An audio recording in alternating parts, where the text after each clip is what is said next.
Tol, eto tandaan mo to kapag ka may kupal na tumititig sa iyo o para bang pinagtitripan ka o para bang sabihin nating sinusubukan ka, huwag mong papansinin yan.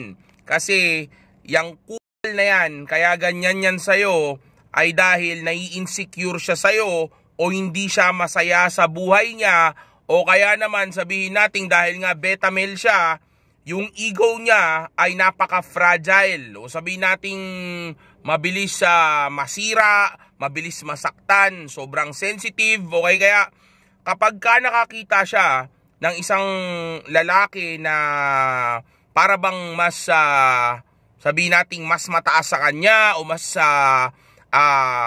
superior sa kanya at nakakaramdam siya ng inferiority dito, of course dahil sensitive o fragile ang ego niya, ang isa sa mga bagay na kadalasang ginagawa nitong mga to ay of course i-challenge nila o susubukan nila o itetest nila yung tao na nakikita nila na para bang nagpaparamdam sa kanila ng inferiority, para nang sa gayon ay masabi nila sa sarili nila na mas mataas pa rin pala sila sa tao na iyon. At ang kadalasan na ginagawa ng mga yan sa umpisa ay yung tititigan ka nga, yung parang pinagtitripan ka, yung makikipag-connect sa'yo ng eye to eye tapos hindi niya tatanggalin yung mata niya hanggat hindi mo tinatanggal yung iyo, okay?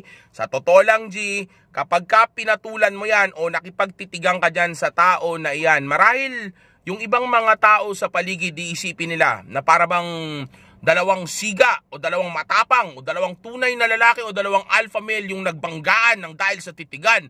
Pero sa totoo niyan, sa mga taong may alam, yung mga tunay na alam kung ano ang isang tunay na alpha male, maniwala ka sa akin, titingnan nila kayo, even ako, titingnan ko kayo na mga beta male kapag ka nakipag-engage kayo o nakipag-away kayo o pinatulan ninyo yung tumititig sa inyo. Matter of fact, kapag ka tinititigan kayo ng mga tao na katulad niyan, wag na wag kayong makikipagtitigan o tatagalan yung mata ninyo nang nakatingin sa kanila.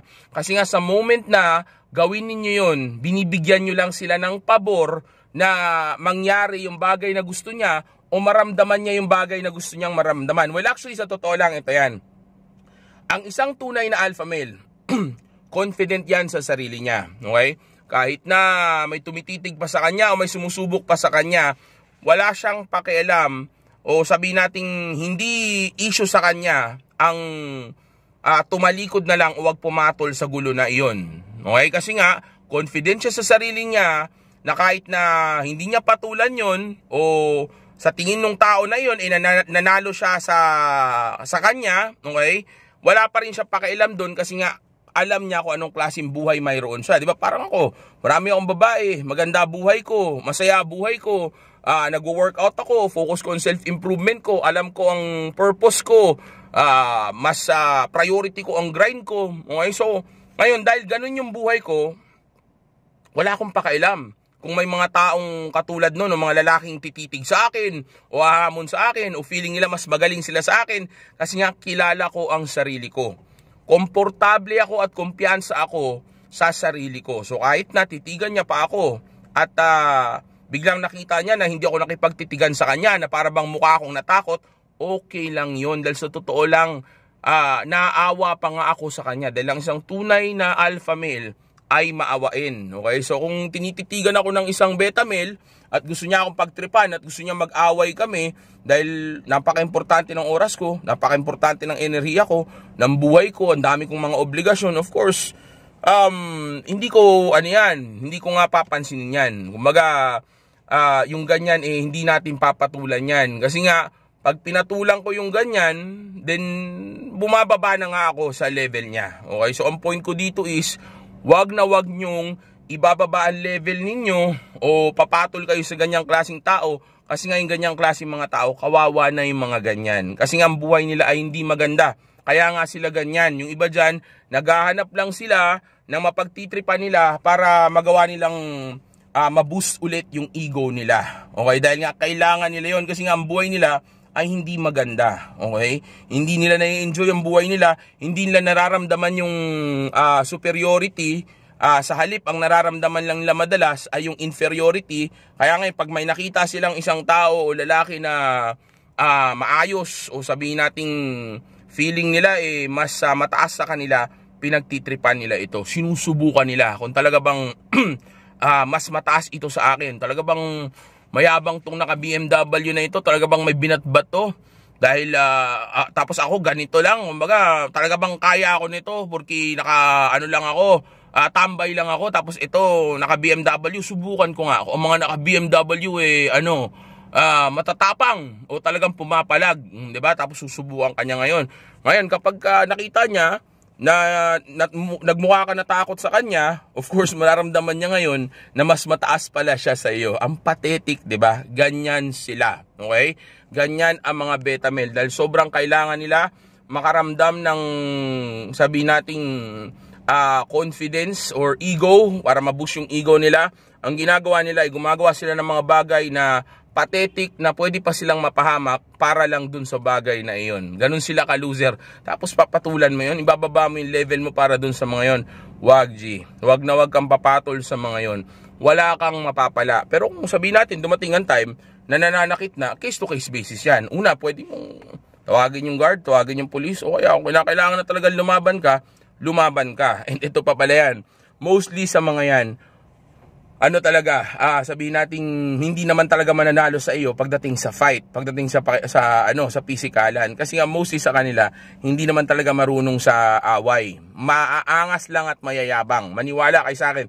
Yung mga tambay na yan, karamihan diyan hindi talaga marunong sa gulo. Okay? Maniwala kay sa akin.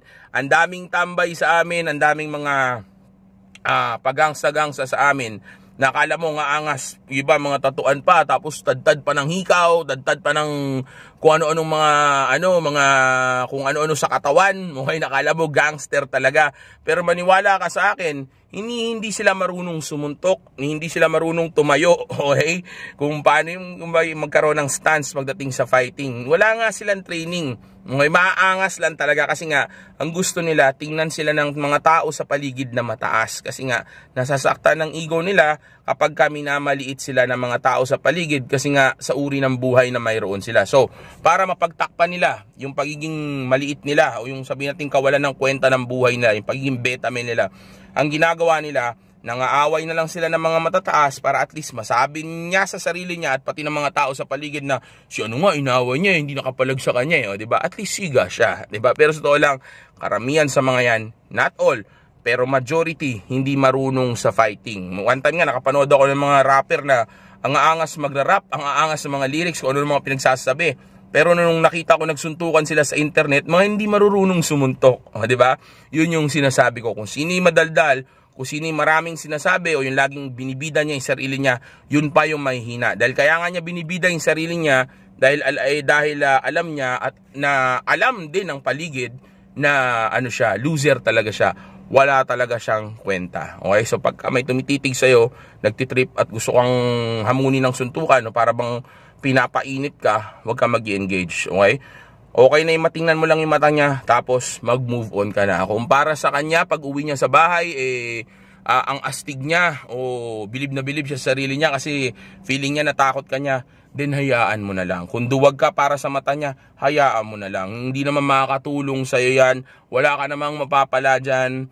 Pwede pa nga mapahama ka dyan sa bagay na iyan. So hayaan mo na lang. So kung ganun yung pakiramdam niya, after kanyang titigan, after mo siyang hindi patulan, then iabuloy mo na lang yun sa kanya. Someday makakahanap rin ng katapat niya, yung katulad niyang beta male, na kapag ka nagtitigan silang dalawa mismo yung mag-aaway. So ibalato mo na lang yan doon. Dahil kung hindi magbabago ang ugali niyan, someday makakahanap yan ng katapat niya. Ikaw, someday, kung ipagpapatuloy mo na ayusin ang buhay mo at umiwas sa gulo, maniwala ka sa akin, malayo ang mararating mo. Stay!